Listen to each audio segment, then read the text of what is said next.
नमस्कार। आपका math science academy channel पर हार्दिक अभिनंदन है, स्वागत है। फिर मैं आपसे कह रहा हूँ कि हम गणित विज्ञान में फिजिक्स केमिस्ट्री में मूलभूत अवधारणा यानी बेसिक कॉन्सेप्ट्स का अध्ययन कर रहे हैं, जो ठीक वैसे ही है जैसे मकान में नींव के पत्थर होते हैं। अगर नींव मजबूत होगी तो हमारा मकान मजबूत होगा। तो हम प्रयास कर रहे हैं कि हमारी फिजिक्स केमिस्ट्री और मैथ्स की जो बिल्डिंग है वो मजबूत बने, इसलिए हम नींव के पत्थरों को, मजबूत पत्थरों का चयन कर रहे हैं और उनको व्यवस्थित रूप से जमा रहे हैं। अब आप एक चीज और सुन लीजिए कि आप हमारे मैथ साइंस एकेडमी चैनल को ध्यान से सब्सक्राइब कर लीजिए, क्योंकि नोटिफिकेशन आप तक पहुंचेगा तो वो आपके लिए रिमाइंडर अलार्म जैसा काम करेगा। सवेरे अलार्म बजता ना 4 बजे को उठो पढ़ो, तो आपके पास विषय वस्तु समय पर जब पहुंचेगी तो आपकी जानकारी में आ जाएगा कि आगे भैया पढ़ना है। ध्यान रखिए, हम कक्षा 4 से लेके कॉलेज नहीं, महाविद्यालय नहीं, विश्वविद्यालय और उसके बाद प्रतियोगी परीक्षाओं की ऐसी कोई चीज नहीं जिसको ना पढ़ा रहे हो। हम जो दृढ़ संकल्पित है कि हम बच्चों के भविष्य को स्वर्णिम बना के रहेंगे, उन्हें उच्च से उच्चतम पदों पर आसीन करवा के ही रहेंगे, सफलता उनके कदम चूमे, ये हम प्रयास लगातार कर रहे हैं। इनमें वही विद्यार्थी सफल होंगे, वही छात्र छात्राएं सफल होंगे जो ईमानदारी से हमारा कहना भी मान रहे हो और अध्ययन भी कर रहे हो। ध्यान दीजिएगा, शैक्षिक सामग्री जो हम आपके पास पहुंचा रहे हैं वो सारी की सारी इंपॉर्टेंट टॉपिक्स हैं। हमने अचानक से परिवर्तन करके लगातार चलने वाली जो अनवरत अध्ययन था उसको बीच में ब्रेक देकर हमने मूलभूत अवधारणाओं का अध्यापन करना शुरू करवा दिया। कारण हमने देखा कि विद्यार्थियों में बार बार फ्लैशबैक में जाना पड़ता था। कुछ पढ़ाया और अचानक बीच में कोई छोटी सी चीज आ गई जिसका पूर्व में अध्ययन किया था तो उसको वापस रिपीट करना पड़ता था। तो ये जो ऐसी फिल्में जो बार बार फ्लैशबैक में जाती, हमारे साथ ये हुआ, फिर सोचने लगे, फिर आगे चली, फिर आगे गए, बोले हम जब बुढ़े हुए थे तब ऐसा हुआ था, फिर फ्लैशबैक में गए, फिर फ्लॉप हो जाती है। तो हमें ऐसा नहीं पढ़ना कि हमें बार बार पिछला जाना पड़े। हम तो जो पढ़ने बैठे तत्काल पढ़े और तत्काल उसका हमको उत्तर भी मालूम हो, अच्छा ये था, मालूम ना लगता है। तो हमें ये मूलभूत अवधारणाओं की अगर जानकारी होगी तो हमको तुरंत समझ में आ गया ये होता है ना, ठीक है, लगा वहां बनता है। जब कोई वस्तु गति करता है तो जब कोई वस्तु वृत्तीय गति करती है, गोल घूमती है, जैसे वस्तु है कोई, ये वस्तु यदि वृत्तीय गति करती है तो उसमें 2 वेग होते हैं, रेखीय वेग और कोणीय वेग। इस बिंदु पर अगर आपको रेखीय वेग निकालना है तो वृत्तीय गति में स्पर्श रेखा खींच दो, वो स्पर्श रेखा की दिशा में रेखीय वेग प्रदर्शित होगा। और यदि आपसे बोला जाए वस्तु का कोणीय वेग कहाँ प्रदर्शित होगा, तो जो परिधि है, कोणीय वेग परिधि के अनुरूप लगता है। तो ये कहते हैं कि जब कोई वस्तु वृत्तीय गति करती है तो उसका रेखीय वेग स्पर्श रेखी अनुदिश होता है, स्पर्श रेखा की दिशा में होता है, और जो कोणीय वेग होता है वो परिधिगत होता है, यानी परिधि के अनुदिश होता है, परिधि की दिशा में होता है। इन दोनों के बीच में क्या संबंध है, तो रेखीय वेग हमेशा कोणीय वेग और त्रिज्या के गुणनफल के बराबर होता है। ये W नहीं लिखा, ये ओमेगा है, V = ओमेगा R। V यानी वेग, ओमेगा यानी V यानी रेखीय वेग, ओमेगा यानी कोणीय वेग, R यानी त्रिज्या। तो ये रेखीय वेग, कोणीय वेग और त्रिज्या के बीच में संबंध है। अपन अपनी बात पर आते हैं।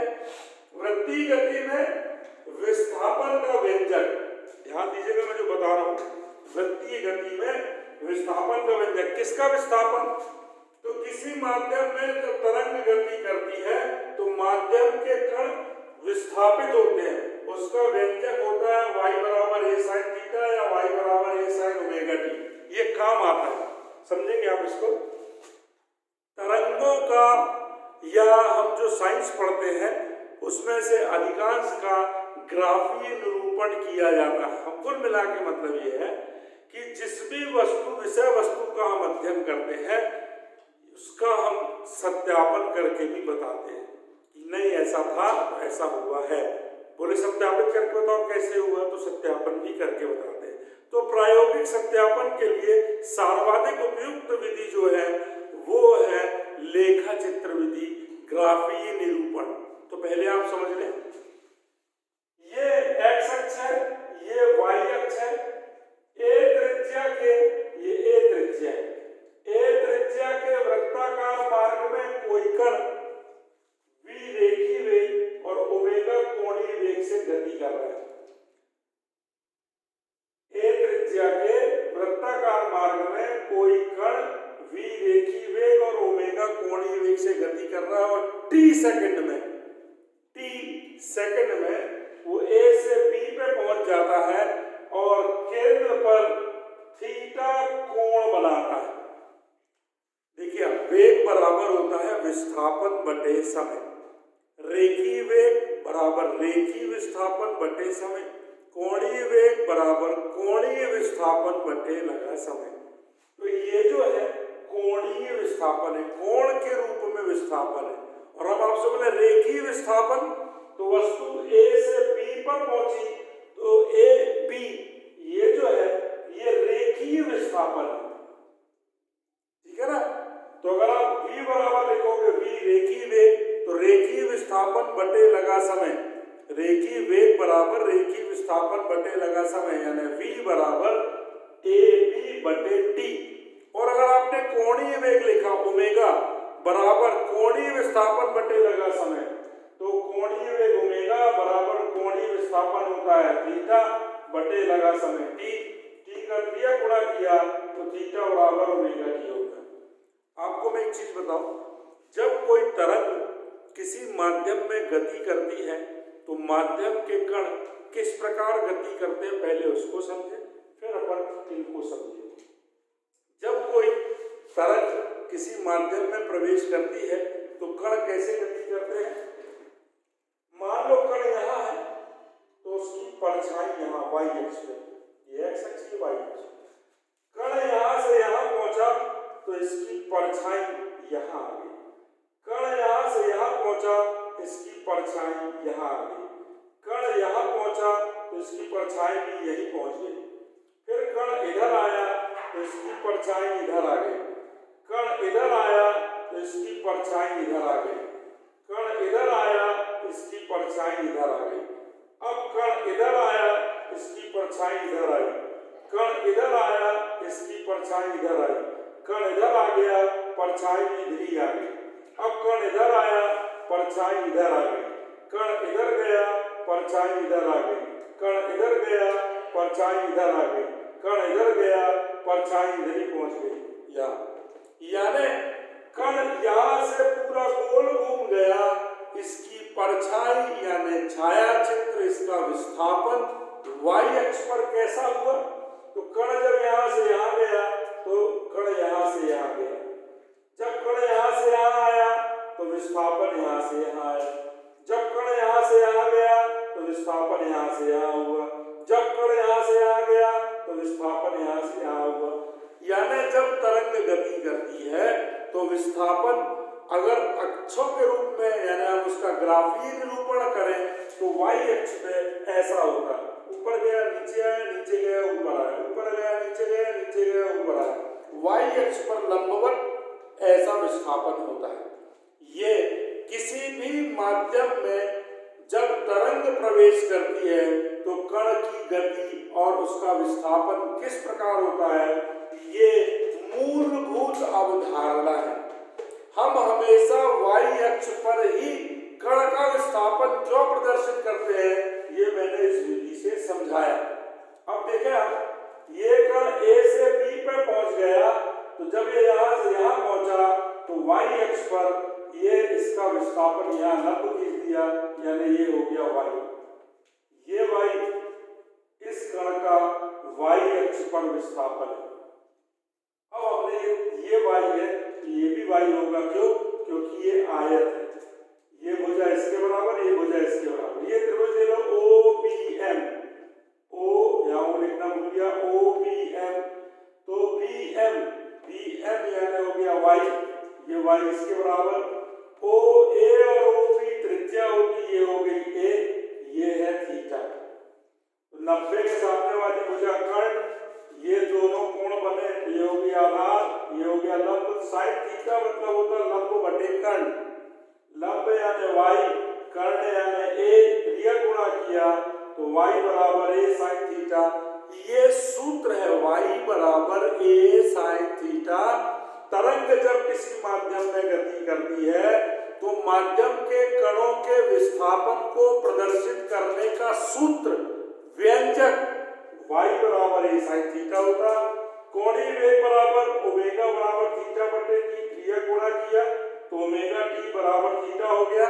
यानी आप इस थीटा की जगह पर ओमेगा टी लिख सकते हैं तो y बराबर a sin ओमेगा टी। यानी ये सूत्र या ये सूत्र का उपयोग हम तरंग की गति में विस्थापन के व्यंजक के लिए करते हैं। ध्यान दीजिएगा, दो तरंगें जा रही हैं आपस में एक ही दिशा में। पहली तरंग का सूत्र है y1, इससे देखना होगा y1 बराबर a1 sin ओमेगा टी। दूसरी वाली तरंग है y2 बराबर a2 sin ओमेगा टी। ये यानी आयाम होता है। जहां पर ये टकराए, एक चीज और ध्यान रखिएगा, इधर ओमेगा टी लिखा, इधर ओमेगा टी प्लस फाइव लिखा, यानी यहाँ थीटा था, यहाँ थीटा प्लस फाइव था। इसका मैं ग्राफ में समझा रहा हूँ, पहले समझ लीजिए फिर आपको ये समझ में आएगा। ये पहली वाली तरंग है, ये इसके लिए त्रिज्या a1 है, ये a1 से स्टार्ट होती है। दूसरी वाली की त्रिज्या a2 है, ये आयाम कहलाता है। त्रिज्या यानी आयाम, एम्पलीट्यूड तरंग के लिए एक ही समय में t सेकंड में उतने ही समय में a1 से b1 पर पहुंचा, सिर्फ थीटा कोण बनाया, और दूसरे वाले में a2 से b2 पर पहुंचा, फाई कोण ज्यादा बनाया। यानी दूसरे वाले ने थीटा प्लस फाई कोण बनाया। पहला वाला a1 से b1 पर पहुंचा तो y अक्ष पर y1 विस्थापन प्रदर्शित किया। दूसरे वाला a2 से b2 पर उतने ही समय में पहुंचा और उसने y2 विस्थापन प्रदर्शित किया। तो इस सूत्र के हिसाब से पहले वाले के लिए होगा y1 बराबर a1 sin थीटा, थीटा की जगह हम ओमेगा टी लिख सकते हैं, तो y1 बराबर a1 sin ओमेगा टी। दूसरे वाले के लिए y की जगह लिखेंगे y2, a की जगह लिखेंगे a2 sin omega T plus यहाँ थीटा प्लस ये कोण फाइव ज्यादा बनाया, थीटा प्लस फाइव, तो थीटा की जगह ओमेगा टी लिख सकते हो, ओमेगा टी प्लस फाइव। तो ये जब दो अवयवी तरंगें एक ही दिशा में चल के टकराएंगी तो परिणामी तरंग उत्पन्न करेगी। ये अध्यारोपण का सिद्धांत है। तो अध्यारोपण का सिद्धांत ये है कि परिणामी तरंग का विस्थापन अवयवी तरंगों के विस्थापनों के योग के हमेशा बराबर होता है। परिणामी तरंग यानी उत्पन्न होने वाली तरंग का विस्थापन अवयवी तरंगों के विस्थापनों के जोड़ के बराबर होता है। ये मूलभूत अवधारणा है, सत्यापन के लिए ये ग्राफीय निरूपण है। अब मैं आपको आगे समझाता हूं। ये जो है प्रस्पंद, निस्पंद, विस्पंद क्या है और तरंग गति में माध्यम के कणों का विस्थापन कैसे होता है। देखिए आप, एक तरंग ये चली ऐसी, दूसरी तरंग भी ऐसी चली, ये तरंगें चल रही है ना, एक तरंग ऐसी चली, ये ऐसी जा रही है, दूसरी भी ऐसी जा रही है। जहां जहां तरंगें आपस में टकरा रही है, यहाँ टकराई, यहाँ टकराई, यहाँ टकराई, यहाँ टकराई, यहाँ टकराई, इन्हें निस्पंद कहते हैं। और जहां पर ये सर्वाधिक विस्थापन, सबसे ज्यादा विस्थापन है, उसको प्रस्पंद कहते हैं। क्या अंतर दोनों में? निस्पंद पर माध्यम के कणों का विस्थापन शून्य या सबसे कम होता है, माध्यम के कण अपनी ही स्थिति में रहते हैं। प्रस्पंद में माध्यम के कणों की ये मध्यमान स्थिति है। अब कण अगर इतना गए मतलब विस्थापन सबसे ज्यादा है, तो प्रस्पंद में माध्यम के कणों का विस्थापन ज्यादा होता है, निस्पंद में कम होता है या शून्य होता है। दूसरा निस्पंद जो है, जहां पर कण आपस में, जहां पर तरंगें आपस में टकरा रही हैं, वो नई तरंगों को उत्पन्न करने का केंद्र होते। देखो हमने बताया जब दो तरंगें टकराती हैं तो जिस बिंदु पर टकराती है वहां से नई तरंगें उत्पन्न होती हैं, तो जिस बिंदु पर टकराएंगी वहां से नई नई तरंगें उत्पन्न होंगी का मतलब जहां टकरा रही है वो नई तरंग उत्पन्न करने का केंद्र हुआ। तो जितने निस्पंद हैं इन निस्पंदों से नई तरंगें उत्पन्न होती है। यदि ये एक ही दिशा में चल रही है दोनों तरंगें, तो यहां से जो निस्पंद से नई तरंगें उत्पन्न होंगी उनमें विस्थापन भी होगा, ऊर्जा का संचरण भी होगा, यानी प्रगामी तरंगें उत्पन्न होंगी। लेकिन यदि उल्टा हो जाए, कैसा उल्टा हो जाए, जैसे ये तरंग इस दिशा में जा रही है और दूसरी उल्टी दिशा में आ रही है, तो उस स्थिति में जहां टकरा रहे हैं, जहां पर निस्पंद बनेंगे, वहां से जो नई तरंगें उत्पन्न होंगी उन नई तरंगों में विस्थापन नहीं होगा, एक ही जगह गोल गोल घूमेंगी। अब इसको मैं प्रकाश में समझाता हूं व्यतिकरण के हिसाब से। ध्वनि और प्रकाश को मैं एक साथ समझा रहा हूं, है ना। ये तरंग चली दोनों एक दिशा में, दोनों के आयाम अलग अलग थे। एक का आयाम A1 था, एक का आयाम A2 था। पहली तरंग चली, दूसरी भी चली, दोनों आपस में एक ही दिशा में चल के टकराई। तो जब ये एक ही दिशा में चल के टकराएंगी तो ऐसी तरंग उत्पन्न करेंगी जिसका आयाम इन दोनों के जोड़ से ज्यादा हो। तो जब ये एक ही दिशा में चल के टकराएंगी तो ऐसी नई तरंग उत्पन्न करेंगी जिसका आयाम इन दोनों से ज्यादा हुए, यानी ये परिणामी तरंग है, ठीक है ना। लेकिन यदि इनकी दिशा एक ही नहीं है, अलग अलग है, ये एक इधर जा रही है और एक उधर से ऐसी आ रही है, जब ये आपस में टकराएंगी तो ऐसी तरंग उत्पन्न करेंगी जिसका आयाम इन दोनों के आयाम से कम होगा। देखिए, पहली वाली का आयाम A1, दूसरी वाली का आयाम A2 और परिणामी का आयाम जो A है ये इन दोनों से कम है। तो आपको ध्यान रखना है कि तरंगें अगर एक ही दिशा में चल के टकरा रही हैं तो ऐसा बनेगा ग्राफीय निरूपण। परिणामी तरंग इन दोनों से ज्यादा आयाम की होगी, लेकिन अगर अलग अलग दिशा में है तो परिणामी तरंग अंदर को बनेगी, मतलब उसका आयाम इन दोनों से कम होगा। ग्राफीय निरूपण के द्वारा सूत्रों या व्यंजकों का सत्यापन किया जाता है। जैसे हम प्रयोग करके बताते हैं कि अम्ल और क्षार को मिलाओ तो लवण और पानी बनता है। बोले कैसे बनता है, तो अम्ल में क्षार मिलाते हैं, परख नली में और बता देते भैया ये लवण है, ये पानी है ना। अब देखिए आप प्रस्पंद निस्पंद हो गया, तरंग गति में कणों का विस्थापन मैंने आपको समझा दिया। एक शब्द छूट गया, विस्पंद, आखिर ये मैं आपको समझा देता हूँ। अब एक शब्द और रह गया, विस्पंद। प्रस्पंद निस्पंद तो हो गया विस्पंद। अब विस्पंद को आपको हल्के में समझना है बहुत ज्यादा।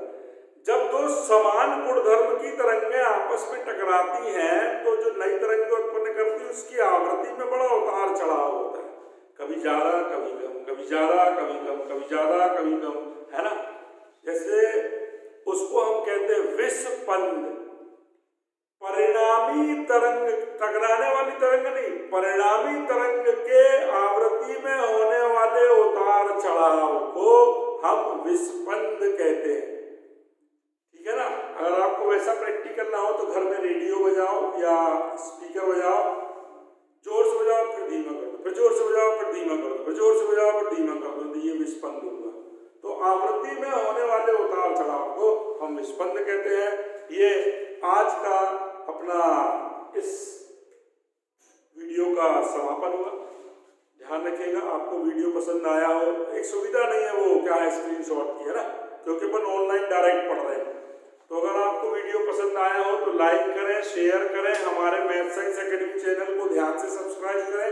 गलतियों में सुधार कर लेना व्यक्ति के लिए सबसे परोपकार का कार्य है, परोपकार का कार्य। कारण आपका अपना भविष्य सुनहरा बनाने के लिए यदि आपको लगता है कि कोई संसाधन अति महत्वपूर्ण है और आपके जीवन पर्यंत काम आने वाला है तो तत्काल उसका अनुकरण कर लेना चाहिए। तो हमारे मैथ साइंस एकेडमी चैनल में, जिसमें कि हम लगातार आप बेसिक कॉन्सेप्ट्स क्लियर कर रहे हैं, आपकी नींव को मजबूत कर रहे हैं, आपकी फिजिक्स केमिस्ट्री मैथ्स की बिल्डिंग को मजबूती के साथ तैयार करने का प्रयास कर रहे हैं, तो आप हमारे math math science academy channel को ध्यान से सब्सक्राइब करें।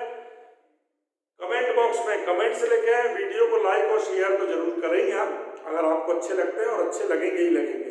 बेल आइकन प्रेस करना भूलें। फेसबुक इंस्टाग्राम पर भी आप हमें लाइक और फॉलो कर सकते हैं।